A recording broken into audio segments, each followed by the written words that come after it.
Welcome, welcome everyone. All right, this session is called Leveraging the Bicycle and Age-Friendly Community Programs to Deliver Impacts, and we are so excited to have you all here for it. I want to start out by thanking our generous sponsor for this session, AARP, who you'll be hearing from in just a moment. But before we get started, they've got a great new video that I wanted to play for you all, so let's watch that.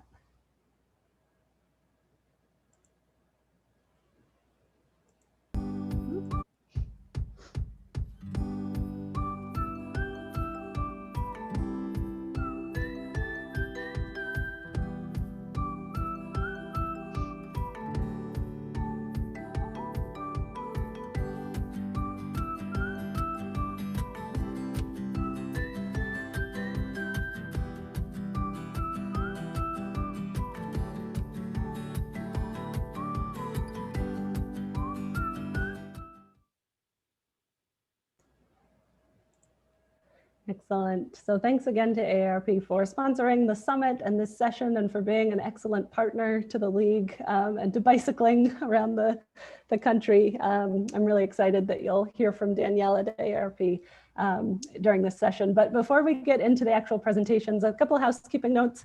This session is being recorded. All attendees are muted. So we'll ask you to type your questions into the Zoom chat. You've probably figured out by now through this conference that you can watch in either Whova or Zoom. We do recommend Zoom so that you get the full experience, and we ask you to put your questions into the Zoom chat as opposed to the Whova chat. It's just much easier for presenters to keep an eye in one place. Closed captions are available. They should already be on for you. And if you need to hide them, there's a button to hide them if you click on live transcript, and you can turn them on and off at any time. So our speakers today include myself. I'm Amelia Neptune, the director of the Bicycle Friendly America program here at the League of American Bicyclists. Then we'll hear from Danielle Arigoni, the director of the AARP Livable Communities program. And then we'll hear from Niki Delson, the co-chair of the Carbondale Age-Friendly Community Initiative. And I'm so excited to showcase both of those great programs. We really are so lucky to have AARP as a partner, but I'm going to start us off by talking about the Bicycle Friendly Community Program. So this presentation might be old news for some of you in the audience if you're already BFC program participants or advocates who have used the program. So my apologies if this is the billionth time you've heard some of these talking points. But we wanted to provide an introduction because this year the summit has so many new attendees that we thought there might be some people in the room who haven't heard of the Bicycle Friendly Community Program before. So I'm going to start with an overview. The Bicycle Friendly America program is the League's flagship program that includes a state ranking every other year. We rank all 50 states. And then opt-in programs for bicycle-friendly communities, businesses, and universities. So that means those entities can apply for the designation, we evaluate them, we give them feedback and recognition, and I'll get into what all of that means in my presentation. So first, why should a community become a BFC? I don't need to tell this crowd why being bicycle-friendly is beneficial to a community. I think that's why we're all here at the summit. But why go through the process of participating in the BFC program? Because it works. The actions that it takes to become a BFC have real impact. You can see on the left that BFCs have more riders than the average US city and many more than non-BFCs. It's also been recognized as a proven strategy for communities to undertake in the CDC's Active People Healthy Nation program. Their efforts to create activity-friendly routes to everyday destinations, access to places for physical activity, and if you go all the way down their list of their actions, the BFC program really fits nicely into every single one of those. And we're really excited to be partnering with the CDC through the BFC program and through some of our research work. And I just wanted to highlight that there was an entire breakout session dedicated to this initiative of the CDC's yesterday during the summit. And once all the summit recordings are up, I'd encourage everyone to check that one out if you haven't already, if you didn't see it live. So what does it take to become a bicycle-friendly community? Communities are evaluated on criteria known as the 5 E's. You may be aware that enforcement used to be one of the 5 E's, and we officially removed it last year and elevated equity, diversity, and inclusion as its own E. If you just came from the plenary where I was talking with Dr. Charles T. Brown, you have a sense of why we made that decision, but we also, my colleague Ken McLeod and I did an entire session on this on Sunday. That recording is already up. So I'd encourage anybody who has questions about that or wants to learn more to go and watch that recording when you have time. But the 5E criteria that we evaluate communities on are engineering, encouragement, education, evaluation and planning, and then again, equity, diversity, inclusion in how it fits in each of the previous 4 categories. So a community actually has to submit the online application in order to be reviewed on those criteria. We really try to get all communities to fill out their applications with input from local advocates, local bicyclists, and all the appropriate government and local stakeholders.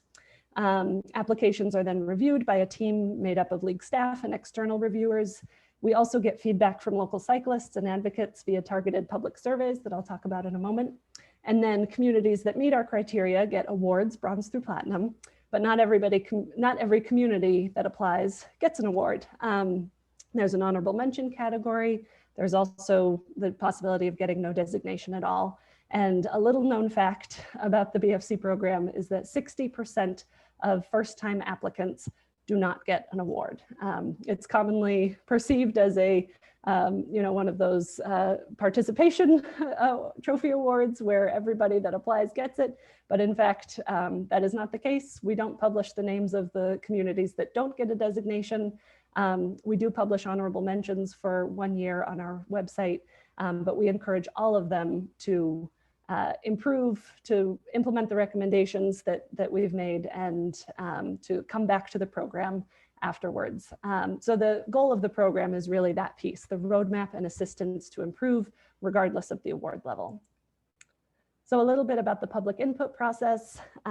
We create a survey every round, and we give a survey link to the bicycle-friendly community applicants, to the advocates who are listed on the application, to our network of bike advocates and league members in the community. We just had a deadline February 10th for the spring BFC awards. So if you live in a community that just applied in the most recent round, you'll probably get an email from me, hopefully next week, with a survey link inviting you to fill that survey out and weigh in on how your community is doing. We started doing this public process back in 2016. We used to have a sort of opt-in volunteer system where much fewer people were weighing in through local input.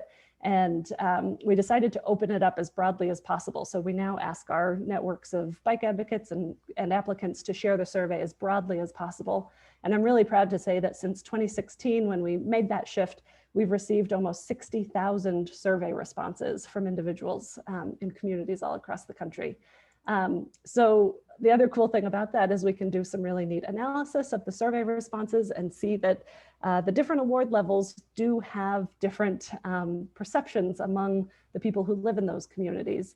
So you can see this basic question of what percent live within a quarter mile of a marked bike lane varies pretty widely from the no award to the platinum level. And then when you get into how people feel, is it safe or dangerous to ride a bike in your neighborhood, or does it depend? There's a pretty wide variety in how people feel, although I do want to acknowledge that even in platinum communities, there's a long way to go. There's still a lot of people saying it depends. But it was really interesting for us to see that once you get into the reasons why it's dangerous or it might depend, the platinum level communities respondents were talking about driver behavior and traffic patterns, whereas the lower award level communities were talking about bike infrastructure. So it's really eye-opening, and it helps us improve the program, and we give the survey responses, the anonymous report of the survey responses back to the applicant so they can use that input too. So like I said, everybody gets feedback from us, and that includes the platinum level awardees. Several years ago, we created a diamond level category to try to keep those platinum communities working, striving to improve, recognizing that the work is never done. There's always more to do to improve. So all levels get some feedback from us. And we encourage everybody to try to make as many improvements as possible before reapplying. But once you get an award, you're required to reapply every 4 years to maintain the designation. And you can see those report cards on our website for every awarded bicycle-friendly community. We have an interactive awards database map where you can click on a state and then see all the bicycle-friendly communities, businesses, and universities. And for each bicycle-friendly community, you can look at their report card from their most recent application. The other side of the recognition piece, they're not just highlighted on our awards map. We also give awardees a toolkit to help them announce their own designation.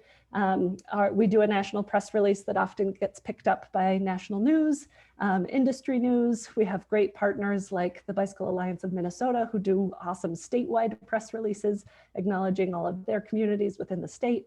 And then you see local news pick it up thanks to the press releases that the local communities do. So to date, there are 485 bicycle-friendly communities at the bronze through platinum level. As Bill said in his opening remarks at a plenary earlier this week, 11% of Americans currently live in a silver or better BFC. We'd like to increase that to 20% of all Americans by 2030. But it's important to note that BFCs come in all shapes and sizes. So we're not just going to accomplish that by getting all the big cities. Our largest bicycle-friendly community, of course, is New York City with over 8 million people. But our smallest bicycle-friendly community is Jekyll Island, Georgia, with 588 people at the time of their last application. So this is a program that's not one size fits all. Within each of those E criteria that I mentioned before, what that looks like is really going to vary from community to community, whether it's an amazing trail network, whether it's infrastructure, separated infrastructure in cities, or calm, quiet bike boulevards where people are bicycling with their families. This goes for all the E's. Your encouragement events might be giant open streets events that bring in people from all across the community. It might be coffee carts on trail systems during Bike to Work Day. It might be a Chamber of Commerce ride with local business leaders. It might be a bike shop that hosts a women's night every week. Hopefully it's all of those. Same for education.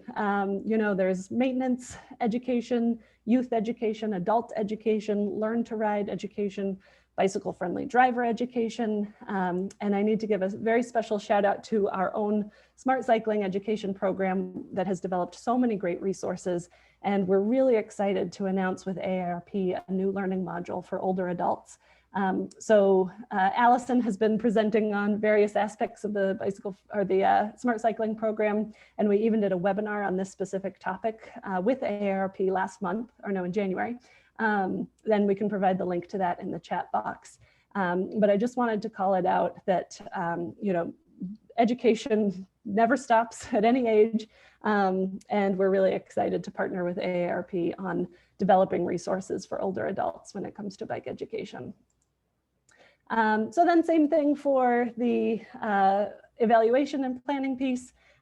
Maybe it means, you know, an automated counter. Maybe it means having an age-friendly volunteer surveying residents, like in this walk bike neighborhood audit from St. Petersburg, Florida. You know, and same thing goes for award levels. Even the platinum level communities should be developing plans to think beyond platinum. Finally, I want to talk briefly about the Bicycle Friendly Business Program, which is a really integral part of the Bicycle Friendly Community Program. And if you saw Christina Costa speak last night, I know Christine's in the audience, you heard that AARP Tampa Bay was her 100th Bicycle Friendly Business application that she assisted on. And they are a really awesome silver level bicycle friendly business because of all the great things they're doing in their community. The photos on the left are their ride, roll, and stroll with AARP rides that they do, tours that they give to local residents. On the upper right, sorry, I said right before. On the upper right, they also sponsor the Coast Bike Share system, and you can see their logo on the bike share station there. On the bottom right, you can see their age-friendly community conversations, livability in the Berg in St. Petersburg. including multimodal transportation options and complete streets conversations. So that's just one example of how you can engage with the AARP office in your community, get them to become a BFB, point them to the Tampa Bay office as an example. So I invite you all to learn more. Here are our links and our upcoming deadlines, both for the Bicycle Friendly Community application and the Bicycle Friendly Business application. Both of those are open online, and you can check out previews of the applications. If you don't want to create an account to actually start an online application, you can preview the BFC application in Word and the BFB application as a PDF. So that's the end of my spiel. And with that, I will hand it over to Danielle and let her start up her screen share. Let me stop my screen share. All right, thanks Amelia. And thanks so much for being here today. We're really happy that so many of you wanted to come and learn about these programs. I am fortunate enough to sit kind of at the intersection of both. I'm both a board member for League of American Bicyclists, and of course, my day job is working at AARP to support the Livable Communities Initiative there, which works in support of all of our 53 state offices. So I see so many connection points between these programs. And in fact, I think you'll hear some parallels in Amelia's in my presentation. So for those of you who are very familiar with AARP and our Livable Communities work, please, I beg your indulgence to learn a little bit more or to hear about that once again. But the hope here is that we can introduce our program to perhaps those who come from the bicycle friendly community world, and we can create a marriage between those two programs that's effective for people of all ages. So we always start with this concept of sort of why is AARP involved at all? I think we're a well-known organization, but our Livable Communities work is not necessarily as well-known as I think it should be. And really, it starts from a premise that we as a country are changing. We're approaching a demographic tipping point in just a few years, 2034, wherein we will have more people over the age of 65 than under 18. And that will be the first time in our country's history for that to have been the case. In fact, there's a rapid growth underway right now in the 65 plus population, growing by more than a third just in the last year. So this change is underway across our country. I guarantee it's underway in your community. And I would argue that it begs the question, are we ready for that change? I think it's fair to say that from most respects, we're not. Communities are not designed for that future. Certainly from the housing perspective, we see there's a mismatch between the household types that we represent as a country, where more than half of us are 1 or 2 person households, yet 85% of our housing stock is 2, 3, 4 or more bedrooms.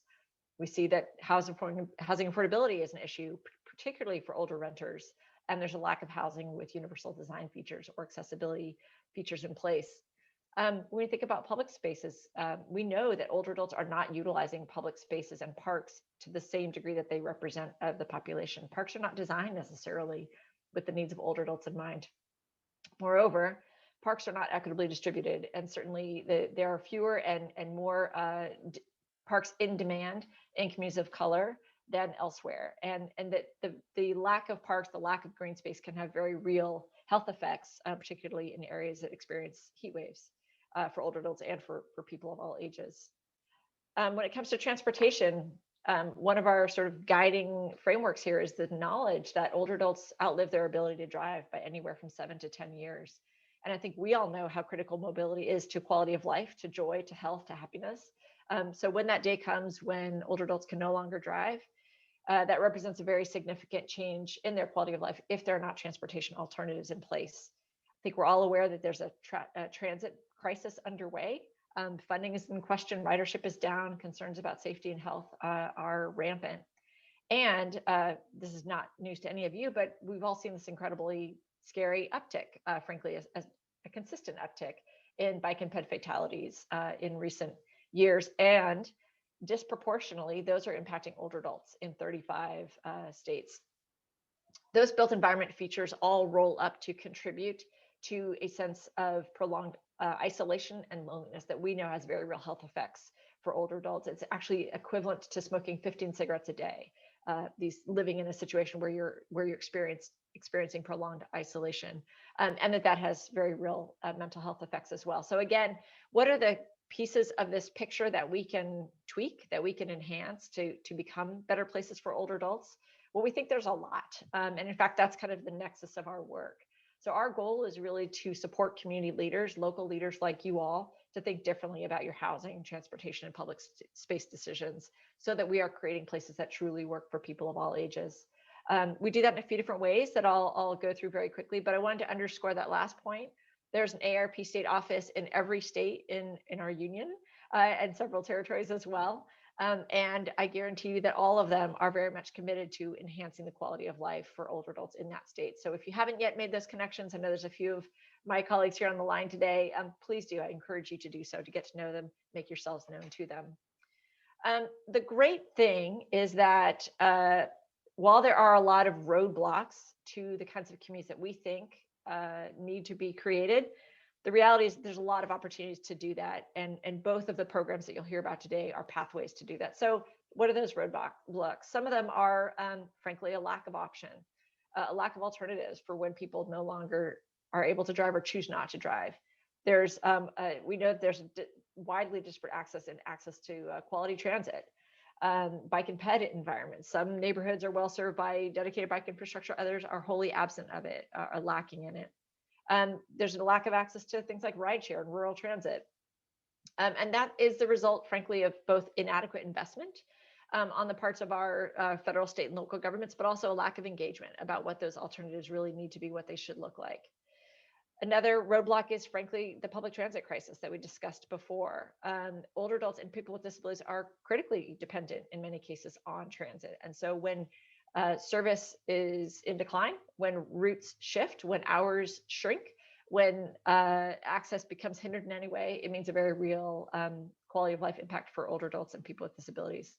We've already spoken about bike and ped fatalities and the crisis that represents for older adults. And it, of course, layered on top of all of that is COVID and what that means in terms of new risks that are posed when older adults are thinking about alternatives such as volunteer driver programs or ride shares. But once again, within these roadblocks, there are a lot of opportunities. The pathways to create better communities are things like investing in better and more infrastructure, safer bike and ped infrastructure, better public transit, better lighting and signage makes a big difference. Ensuring existing infrastructure meets the needs of all. Educating older adults on the options, not just about safe driving and how to drive safely around bikes and bikers, cyclists, and pedestrians, but also how to use buses, how to use public transit, how to use bicycles, how to use AVs, and how to use rideshare. All of these alternatives require education. And one of the really critically important pathways, again, is engaging older adults in this conversation, which brings us very much to this nexus, this intersection point between the bicycle-friendly community program, which you've heard begins with surveying, begins with listening, begins with identifying needs, as does our age-friendly states and community program, which again starts at that very same point. Our age-friendly states and community framework, this network that we run, it now represents more than 500 communities that have joined in a voluntary way to commit to 5 years of work to map through all of these domains that you see on the screen here, which include transportation, and really ask and answer the question, are each of these elements of our community designed with the needs of older adults in mind? I want to underscore the listening part. The surveys that are done through this process, the coalition building that is done through this process has proven to be a very effective mechanism for affecting policy change, programmatic change, new investments, and the like. And we're proud to say that over 103 million Americans now live in a community that is committed to a more age-friendly future. We get the good fortune of hearing from a representative of one of those communities in a few minutes, Niki Delson, but I'm going to quickly touch on a few examples of other communities where that intersection happens. We learned recently that I think there's a 25% or so overlap between our bicycle-friendly program and age-friendly program members. And so our goal really is to increase that and spotlight the ways in which these programs leverage one another. Real quick, I do want to touch on a few other resources that are pertinent to this task before I come back to those examples. Our Community Challenge Grant Program, as you heard at the top of this session, is now open.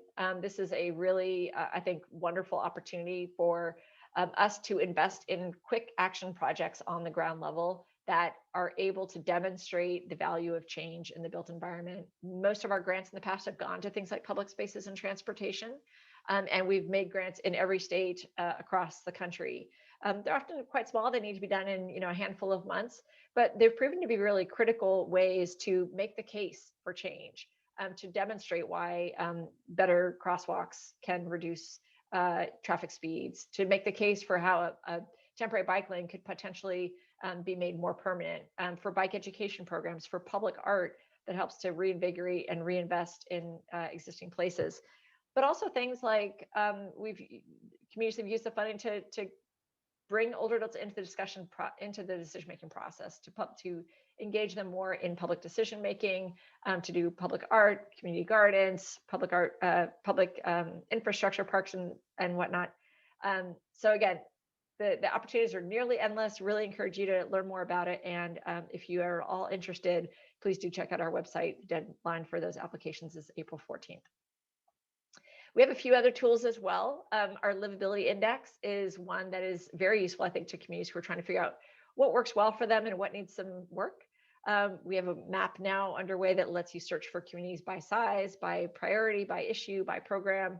And our newsletter is really, I think, a critical way for us to communicate with local leaders like you about what's new and notable in the world of livable communities. So I encourage you to sign up for that. And then one of the things I'm most proud of is our publications. We offer a ton of great publications on the topic of how to conduct walk audits, how to talk to people about accessory dwelling units and how they fit in communities, how to do placemaking, including recipes for pop-up placemaking projects and much more. So these are all available for free in print or download. Again, please check out our library. And finally, our newest resources on zoning. And I won't go into detail here in the interest of time, but we know that zoning plays a critical part in helping to create communities that work better for all people of all ages. So this newest document with CNU goes through about 40 of those examples, things that you could do incrementally in your community to make them better. So real quick, a few focus spotlights here on communities that live at that intersection between our age-friendly program and the Bike League's Bicycle Friendly Community Program. Tucson, Arizona is one. They've been a member of our network at AARP since 2016. Their action plan focuses on expanding transportation alternatives related to complete streets and bike and ped safety. They've had volunteers over the course of 2020 deployed with the Living Street Alliance to specifically support their open streets and cyclovia events and to do research on evaluate how slow streets strategies fare during the time of COVID-19. All of these examples that I'll show have feature articles written on our website where you can learn more. Miami-Dade County is another great example. They've been on our network since 2018, as well as several jurisdictions within the county. Their action plan is wide-reaching, but again, also focuses on improving pedestrian safety, improving walkability, doing road audits, auditing existing roadways, driver education, and much more. And their community challenge grant program, speaking of the challenge grant, was successful in constructing age-friendly benches at transit stops, noting that that was a barrier for many older adults in their ability to take transit. They needed a place to rest, particularly in the hot sun of Miami. And so that was how they sought to make the case for better transit infrastructure that serves older adults and people of all ages. And finally, Columbus, Ohio, again, a really expansive approach to age-friendly work there, a member of our network since 2015. Also a bronze level bike-friendly community. I failed to mention the level of each of the prior communities. They were gold and silver respectively. But Columbus in particular has used this age-friendly coalition, this age-friendly work, and their bicycle-friendly work to do a few things: to develop a safe routes to age-in-place study with the Ohio DOT, to pilot a mobility service called Mainstream On Demand, to better offer on-demand paratransit service. And one of the things I'm so interested in is this Lifting Villages program, which augments the work that volunteer villages can provide in terms of transportation by connecting them with Lyft drivers. So encourage you to learn more about our programs. And with that, I'm really pleased to introduce you to Niki Delson, who is the co-chair for the Carbondale Age Friendly Initiative and also a representative on her community's Bike and Ped Advisory Committee. So I'll turn it over to you, Niki.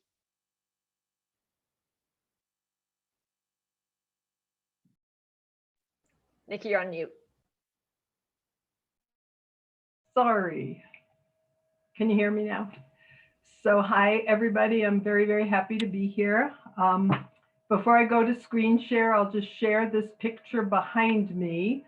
So you are looking at Mount Sopris, which is about 13,000 feet, and the picture is on the Rio Grande Trail.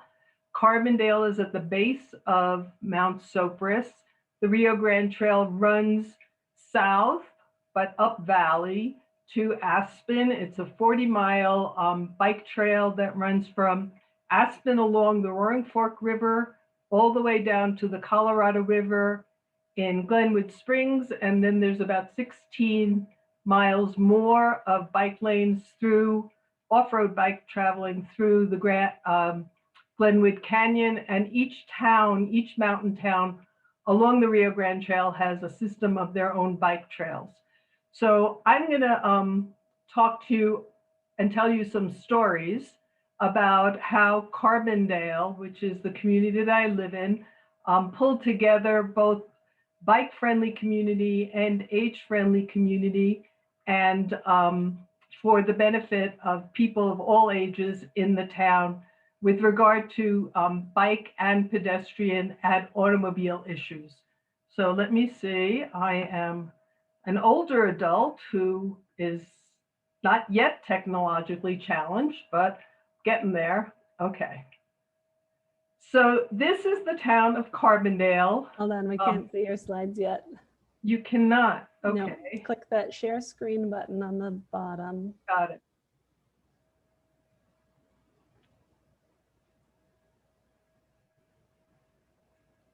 Okay. See it now? Nope, still can't see it. Is it just me? So after you click share screen, there will be a pop-up that asks if you want to share your desktop or a specific program. You can click on PowerPoint if that's what your presentation is in. Share. There you go. Okay. Thanks, Niki. Now we see it. Now? Perfect. Okay. Sorry about that. This is the town of Carbondale. We are along two rivers. The picture is taken from the top of Red Hill, which is a mountain bike trail. It's bike and pedestrian. So the town is about 7,000 people. And the Bike Pedestrian Trails Commission is the one that is responsible for bike-friendly Carbondale. And the age-friendly community initiative I'll tell you about in a few minutes. So Carbondale is a gold standard bike-friendly community. And I joined the Bike Pedestrian Trails Commission back in 2016. I think in 2014, or maybe it was earlier. It was certainly before I joined. It was not, we went from bronze to silver to gold. And when I joined the commission, I was probably 15 years older than the next person, and most of the people on the commission were interested in mountain biking, which we have plenty of here. And I joined the commission because I have been a cyclist, a long distance cyclist, spent almost every summer for about 20 years putting my children on an airplane to their grandparents on the East Coast. And they would spend a month there. My husband and I would just bike all over the United States. And as you get older, so Danielle presented some statistics, and I want you to know that it's not depressing getting old if you stay healthy.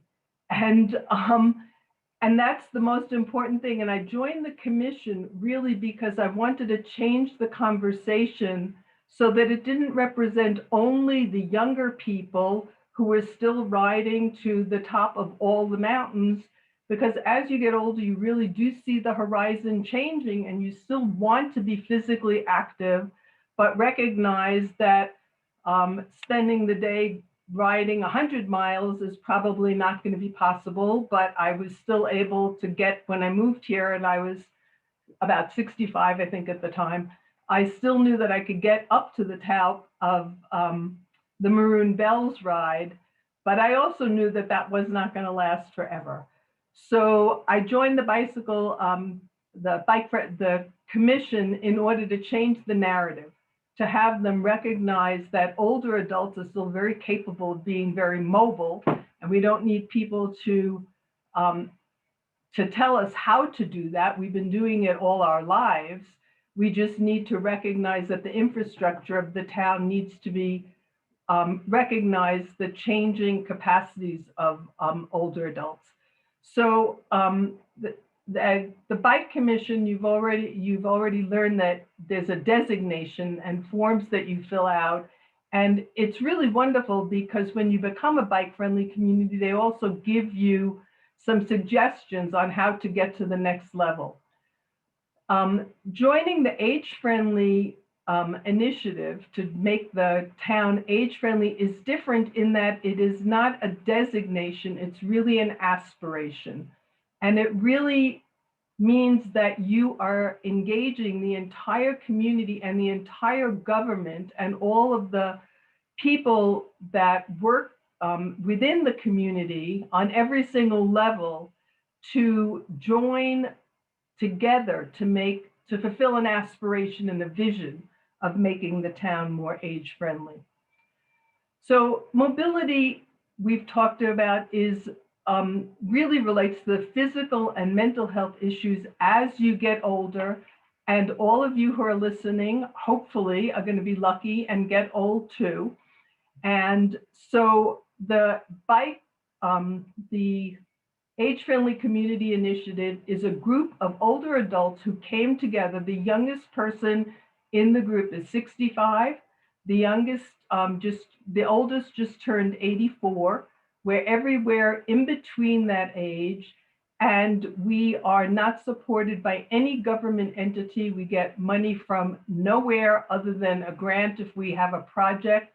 And our goal is to be visible and vocal and contributing in every single aspect of the life of the town, and not to be a footnote in the planning of how the town grows, and it is growing.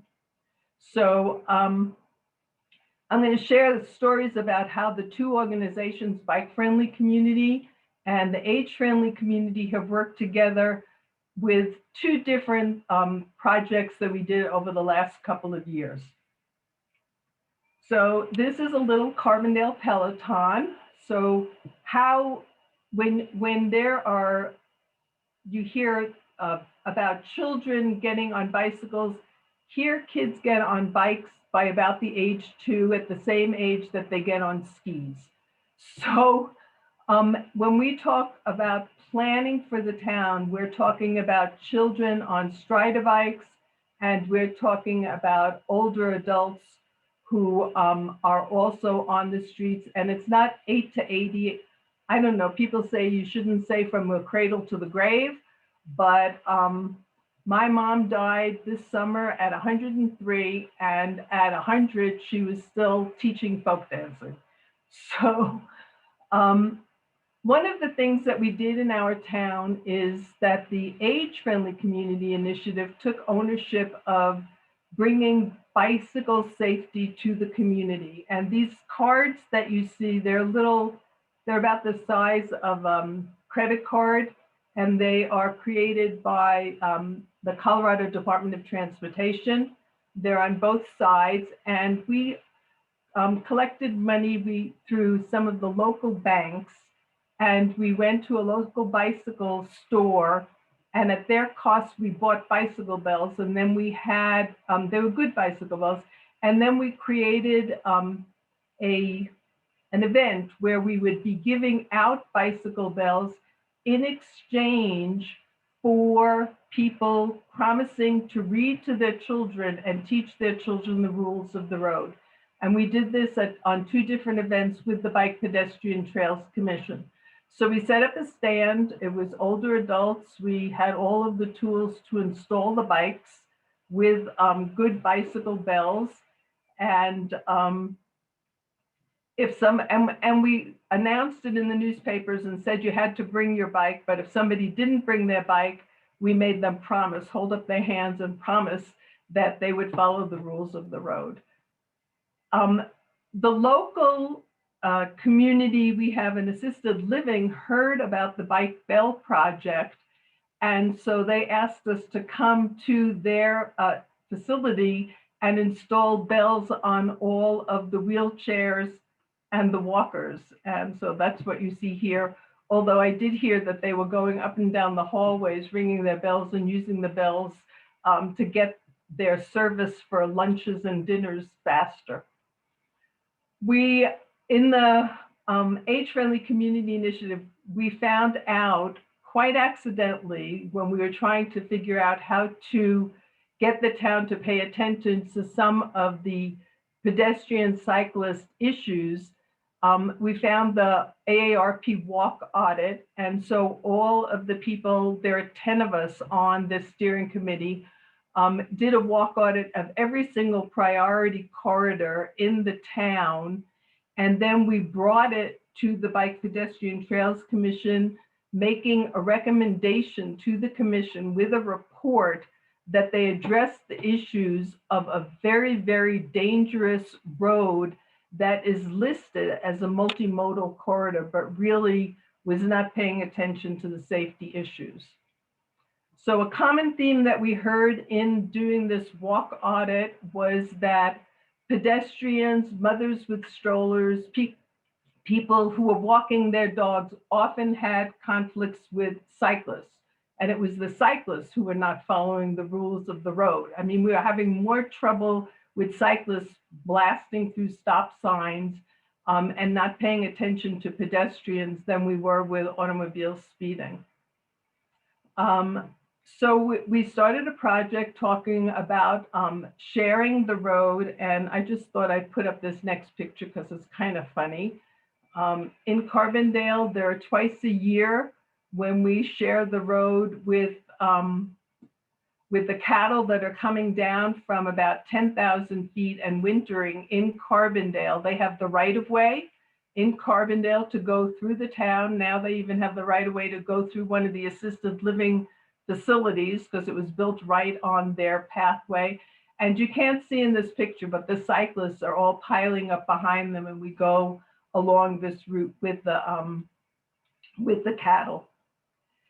So the Bike Bell was one of the projects that we did in order to bring bike safety to the community, with the Age-Friendly Community Initiative doing the installation of all of the bells on the bikes, and the Bike Pedestrian Trails Commission was helping us with giving out and teaching people about the rules of the road.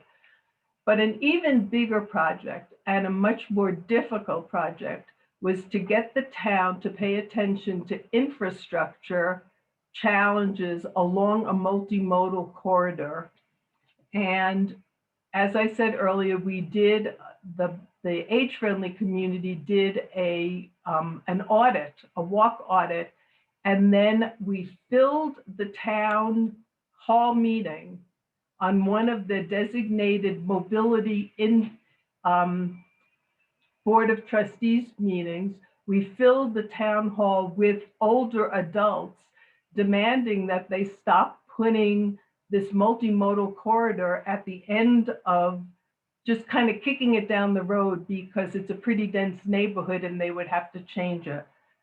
So after a year of providing them with the research, the town did authorize, based on the age-friendly community bringing to the Bike Pedestrian Trails Commission a request for them to move this project forward. And so the town hired a consultant to provide a new design for the community. They designated $90,000 as of in 2020 to have the design consultant present to the town the 4 or 5 different possibilities. And then the next, in that budget year, so we're talking about a town of 7,000 people, that we were able to get the town to move $500,000 into the budget to change this multimodal corridor. So it took us a year and a half, and the meeting was last night. of the Bike Pedestrian Trails Commission meeting, where I have to tell you that we had to remind ourselves that the vision of the commission is to build beautiful multimodal corridor, even if it impacts parking on the street. And so everybody in the neighborhood who was going to lose some parking as we made it into a better multimodal corridor showed up in force. And so we did finally, after a year and a half, choose a design, and that will now move to the Board of Trustees, who will make the final decision. So with that, thank you all for allowing me to share the story of older adults and bicycling, and keep on cycling. I'm looking outside and it's 50 degrees, and in the mountains it's in the 30s. So I don't know whether to go hiking or to go cycling, hiking, or biking, but keep on cycling, guys and gals. Thank you, Niki. That was really excellent. I'm so glad that we were able to bring you here and let everybody listen to your story. We're actually at time, but I've been monitoring the Q&A, and I don't think we have any unanswered questions from the Zoom chat. So if folks want to continue the conversation, I encourage everyone to hop over to the Whova chat and continue through typing there. But we do have another session starting up in half an hour, so you've got a little bit of a break.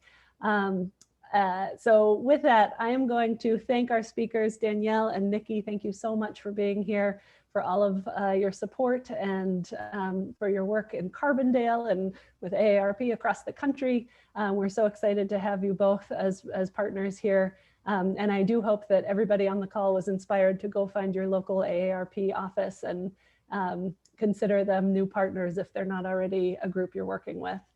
So with that, thanks everyone. Thanks for your time today and your participation throughout the summit. Really look forward to continuing the conversation. Take care. Thanks, Amelia. Thanks, everyone.